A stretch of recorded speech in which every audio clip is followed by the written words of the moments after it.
Alright, what's up YouTube? Gonna do a quick recap of what's gone on in the fish room. It's been a little over a week now, and it was, like I said, it's been a total devastation in the fish room. Some of these fish I've had for 10 years, going on a little longer. So it's kind of a shame the way they got a pass. I am happy to know that they did live long, happy lives up till then, but it's a very shame the way they had to go instead of going a little more naturally. But I know what happened, and two things happened. One thing completely different from the other. What killed the mud skipper and not the puffer or anybody else was the temperature. So on all my other tanks, I run the Eheim 300 watt heaters, which have a built-in thermostat. So when you set it to 80 or 72 or whatever temperature it's gonna be, well, when it hits that temperature, the heater shuts off, and when it dips below that temperature, the heater kicks on. Well, in the 40-gallon breeder, knowing that the brackish water tank isn't filled up all the way, a 300 watt heater would be completely over the top. So what was used in that tank, I'm not sure of the exact wattage, but I know it's an older model top fin heater rated for a smaller tank anyway. And it worked in there just fine, and the unit is totally fine. The problem was dropping it into such a small body of water, being a 10-gallon tank, only filled up with maybe, if I was lucky, 5 gallons minus all the rock. It cooked the tank. There's no thermostat in there to shut it off. It just got hot. Water was like 85. Puffer fish was fine, flagfish fine, goby fine, and the mud skipper, looks like he got cooked. So that was mistake number one with trying to take down this metal rack system and reorganize these tanks. Simple mistake, totally overthought. I was just like, hey, temporarily, for the night, maybe even a couple hours, I thought I was going to get this all back up and running, and it just didn't happen. And you can see it's a week and a half later, that 90 gallon's still empty. So is the 150. And as of right now, after making the video, that 90 gallon isn't even on the stand. The stand's trashed, and the 90 gallon tank is out in the shed. Second clue that's going on right now is if you look at the 90 gallon, the return filter cover to the FX6 is still mounted on the glass. And that leads me into what I believe killed all the other fish that were originally in here. See, when I posted that thumbnail for the other video, all the fish are dead, but I could not find the roseline shark anywhere. I've since, cleaned the basement, obviously cleaned up the old filter system, gutted all that, and, rinsed out the 90 gallon, and it's in the shed.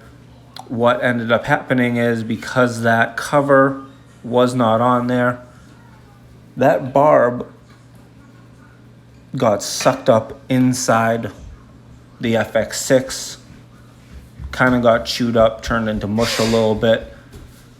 There was still some flow, so I don't know what truly happened. I never tested the water, and at that point, when everybody's dead, there is no point in testing the water because all those measurements are going to be skewed.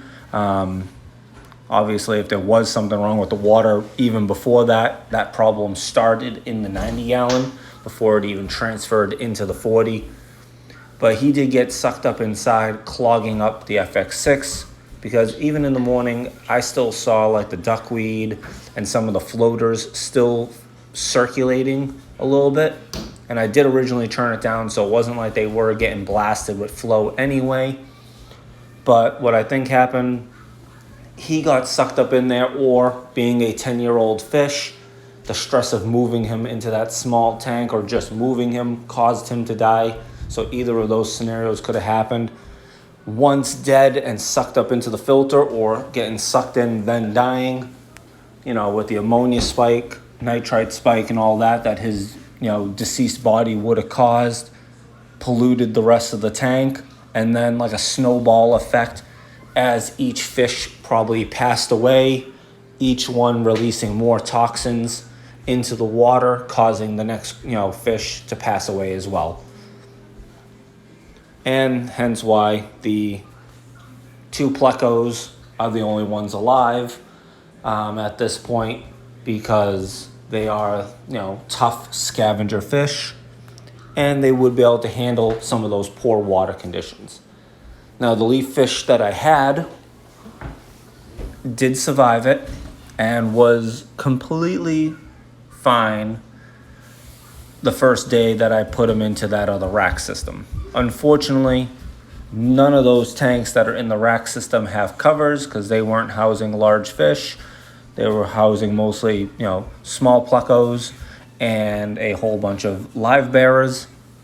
And within less than 24 hours of saving him and moving him into the other tank, I find him jumped out on the floor, that he jumped out onto the floor. He was probably there for a good 4 or 5 hours. It was around dinner time that I found him. So he was beat up pretty bad. So he passed away after the fact, after surviving everything else. So unfortunately, out of all those fish, almost everybody's gone. I got 2 plecos. You can see right here, the puffer, flag, and the gobies hiding.